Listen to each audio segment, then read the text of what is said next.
আজকে আমি চলে এসেছি স্টেপ আউট এন্ড সিট চ্যানেলে আমাদের ছোট্ট আর্যর সাথে। এই আর্য, তুমি কোন ক্লাসে পড়ো?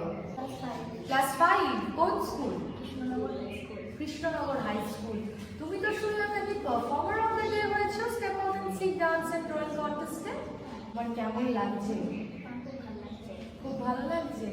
আচ্ছা, তুমি যে কৃষ্ণনগর হাই স্কুলে পড়ো, ওখানে কি সবাই তোমাকে ড্রয়িং আর্টিস্ট বলে চেনে? হ্যাঁ, সবাই জানে বন্ধুরা এত সুন্দর ড্রয়িং করো। তোমার তো ড্রয়িং দেখলাম, খুব সুন্দর। ওকে, আচ্ছা তুমি নিজের ব্যাপারে কিছু বলো, তোমার কি করতে ভালো লাগে? আমার ড্রয়িং করতে বেশি ভালো লাগে। দেখাবো আপনাদেরকে ওদের ড্রয়িংগুলো, যে এত ছোট বয়সে ওরা যে এত সুন্দর এঁকেছে, এবং একটা জায়গায়, একটা হয়তো বাড়িতে বসে আঁকছে আর একটা হয়তো বাইরে বসে একটা কন্টেস্টে আঁকছে, অনেকটা ডিফারেন্স হয়। ড্রয়িং কার কাছে শেখো?